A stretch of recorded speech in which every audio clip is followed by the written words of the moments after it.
You've been seeking awakening for years, reading books, practicing meditation, doing shadow work. But you're still not breaking through, and you've started to wonder, what am I missing? What's blocking me from the transformation I can feel, waiting just out of reach? You're doing so much work, but the awakening you're seeking remains elusive. Carl Jung discovered something that changes everything. Most people seeking awakening are unknowingly holding on to 5 specific things that make awakening impossible. Not because they're bad people, not because they're not trying hard enough, but because these 5 attachments create barriers that awakening cannot cross. And what's shocking is that most spiritual seekers think these things are helping their journey when they're actually preventing it. Today I'm revealing the 5 things Jung said you must quit, completely, not partially, before awakening becomes possible. These aren't gentle suggestions, they're absolute requirements. And if you're still holding any of these 5, you're blocking your own breakthrough no matter how much you practice. The first one will surprise you because most people think it's actually spiritual. Here's what Jung understood that changes everything. Awakening doesn't happen through addition, more practices, more knowledge, more experiences. It happens through subtraction, eliminating the specific attachments that prevent consciousness from expanding. You're not building toward awakening, you're removing obstacles to it. Jung called this the path of elimination.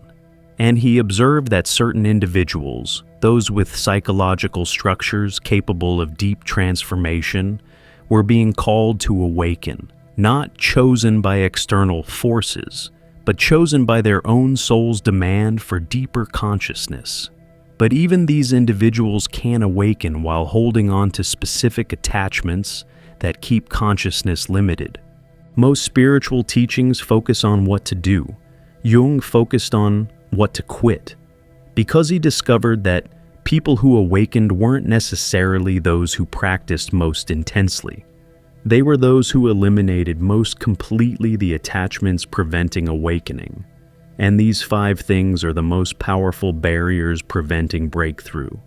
The first thing you must quit is something most people defend as necessary. Jung's first requirement: quit needing to be special, chosen, or different from others. This is the hardest one, because if you're reading this, you probably identify as someone special, more conscious, more aware, destined for something others aren't. But this very identification is what's preventing your awakening. Think about the concept of chosen ones. It feels validating, explains why you've always felt different, justifies your suffering as meaningful, creates identity around being spiritually special. But Jung discovered that this specialness is ego maintaining itself through spiritual identity. And ego maintenance prevents ego death, which is what awakening requires. One of Jung's patients described this attachment. I'd built my entire identity around being chosen for spiritual awakening. I was special, different, more conscious than ordinary people. Jung confronted me. You're using spiritual specialness to avoid the terror of being ordinary. Real awakening requires accepting you're not special at all. You're just human, like everyone else. When he said that, I felt my ego screaming. But he was right. My need to be special was the biggest barrier to actual awakening. This is what Jung meant by the death of spiritual superiority. You must quit the subtle, or not so subtle belief that you're spiritually advanced, more evolved, or chosen for something others aren't. Not because it's not true, but because clinging to that identity prevents the dissolution awakening requires. The paradox is brutal. You might actually have capacities others don't. You might be psychologically structured for deep awakening, but holding on to "I'm special because of this" prevents you from going deeper. You must be willing to be completely ordinary, even psychologically ordinary. before awakening can happen.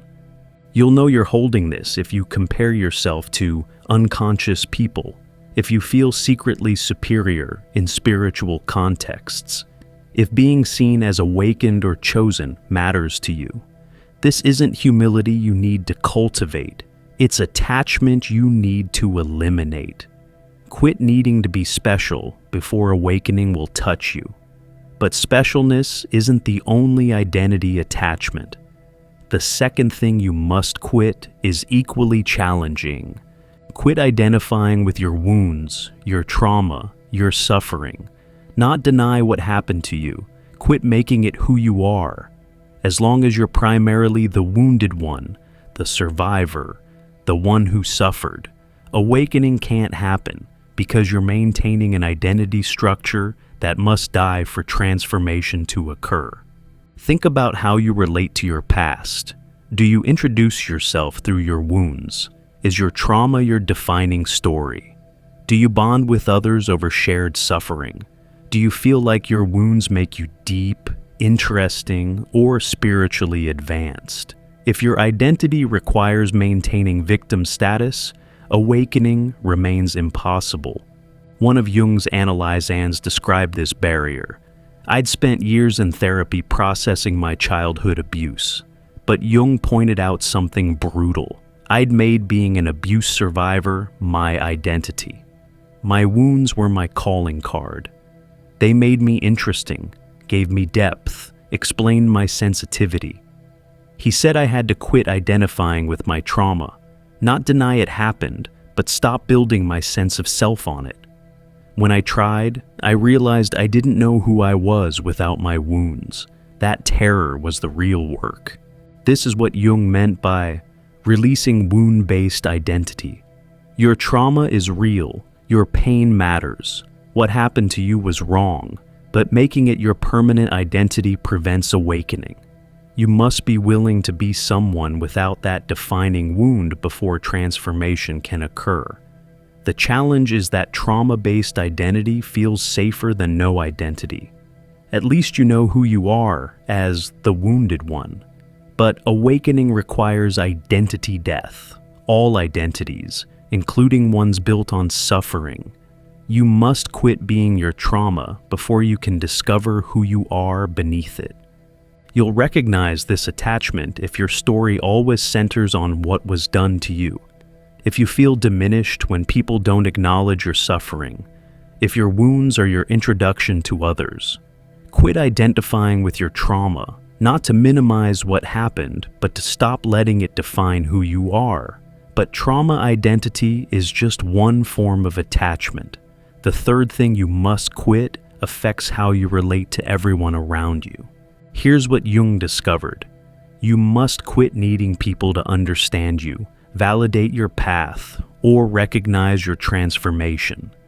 As long as you need external comprehension or validation, you're maintaining dependency that prevents the self-sufficiency awakening requires.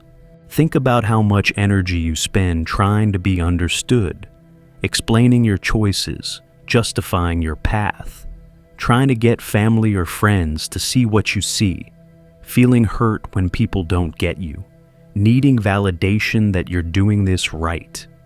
This need for external understanding keeps you externally referenced rather than internally grounded. One of Jung's patients described eliminating this. I was desperate for my family to understand my spiritual journey. When they didn't, I felt invalidated, like maybe I was wrong. Jung said bluntly, you're giving them power over your truth by needing their understanding. You must quit caring whether they get you. Your knowing must be enough, even if you're completely alone in it. When I finally did this, when I stopped needing anyone to understand, something profound shifted. I became unshakable because my truth wasn't dependent on external validation anymore. This is what Jung meant by psychological sovereignty.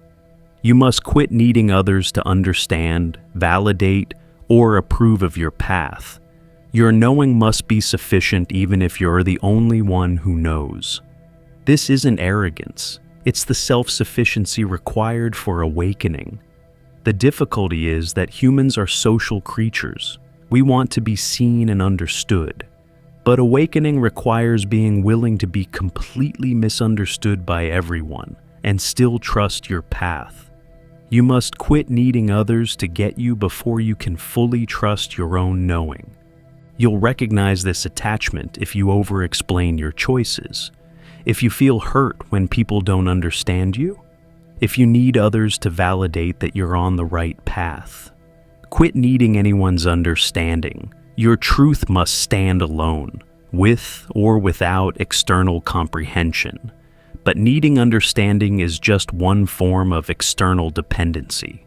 The fourth thing you must quit reveals an even deeper attachment. If you're still holding these, need to be special, identification with trauma, need for others' understanding, Jung would say, these attachments are preventing your awakening, not because you're doing it wrong, but because awakening requires eliminating what keeps consciousness limited. Before we continue, check out our new guide, True Self-Discovery, with 24 practical reflection exercises designed to help you find your way within. Click below to get True Self-Discovery. Now, these final two things reveal the deepest barriers. Jung's fourth requirement: quit using awakening as an escape from your life problems. Many seekers are pursuing awakening to fix what's broken, heal trauma, escape depression, avoid difficult relationships, transcend financial problems. But Jung discovered that using awakening as escape prevents genuine awakening. You must quit expecting transformation to save you from your humanity. Think about why you're seeking awakening. Be honest. Is part of you hoping it will fix what's wrong, make relationships easier, resolve financial stress, heal childhood wounds, eliminate depression? If you're pursuing awakening to escape your problems, you're not actually seeking transformation. You're seeking relief. One of Jung's analyzans described this realization. I admitted to Jung that I was hoping awakening would fix my marriage, heal my depression, make life easier. He said something brutal. Awakening won't fix your problems. It will require you to face them more honestly than ever. You're using spirituality to avoid life, not transform it. You must quit seeking awakening as escape before real awakening can happen. He was right. I had to face my marriage problems, deal with my depression, handle my life as it actually was. Only then did real transformation begin. This is what Jung meant by ending spiritual bypassing. Awakening doesn't transcend your humanity. It requires completing it. You can't use spiritual seeking to avoid psychological work, difficult relationships, or practical responsibilities. You must quit expecting awakening to save you from your actual life. The challenge is admitting that you're using spirituality as escape. Most seekers are in denial about this. They genuinely believe they're pursuing truth when they're actually pursuing relief from problems they don't want to face. But Jung insisted, quit using awakening as escape, or you'll stay stuck in seeking forever without actual transformation. You'll recognize this attachment if you're more interested in spiritual experiences than in handling your actual life. If you avoid difficult conversations by focusing on consciousness, if you use meditation to escape rather than face reality, quit expecting awakening to fix your life. Face your life as it is first. But spiritual bypassing is just one avoidance strategy. The fifth thing you must quit is the most fundamental barrier of all. Quit protecting yourself from psychological death. This is the ultimate barrier. Every other attachment, needing to be special, identifying with trauma, needing understanding, expecting awakening to save you, they're all ways of protecting your ego from dissolution. But awakening is ego death. You must quit defending against it before it can happen. Think about all the ways you're protecting yourself, maintaining familiar identity, clinging to your story, needing to understand everything, controlling your experience, avoiding uncertainty, staying safe. All of these are ego preservation strategies, and preservation is the opposite of transformation. One of Jung's most profound patients described this final surrender. Jung asked if I was willing to die psychologically, not just change, completely cease to exist as the person I'd always been. I realized, no. Every spiritual practice I did was designed to transform me while keeping me intact. I was trying to awaken without actually dying. He said, until I quit protecting my ego from death, awakening would remain impossible. I had to become genuinely willing to lose everything I thought I was. This is what Jung meant by the necessity of dissolution. You can't awaken and remain who you are. You can't transform while protecting yourself from transformation. You must quit all ego preservation strategies and become willing to completely dissolve before awakening can occur. The terror is absolute. Ego death feels like actual death. Every cell screams to preserve itself. But Jung insisted, you must quit protecting yourself from this death, not force yourself to die. Quit defending against death if it comes. Stop maintaining safety. Stop controlling outcomes. Stop ensuring you'll survive intact. Become willing to lose everything. You'll recognize this attachment if you're always maintaining control, if you need to understand before you surrender. If you're seeking awakening, that keeps you recognizably you. Quit protecting yourself from dissolution, not by forcing death, but by removing the defenses against it. The 5 things you must quit to become spiritually awakened. Quit needing to be special. Spiritual superiority prevents ego death. Quit using trauma as identity. Wound-based self prevents transformation. Quit needing anyone to understand you. External dependency prevents sovereignty. Quit expecting awakening to fix your life. Spiritual bypassing prevents genuine work. Quit protecting yourself from ego death. Preservation prevents dissolution. Jung would want you to understand. These aren't suggestions. These are requirements. You can practice meditation for decades, but if you're still holding these 5 attachments, awakening won't happen. Not because you're not worthy, but because these attachments create barriers awakening cannot cross. Most seekers don't awaken because they won't quit these things.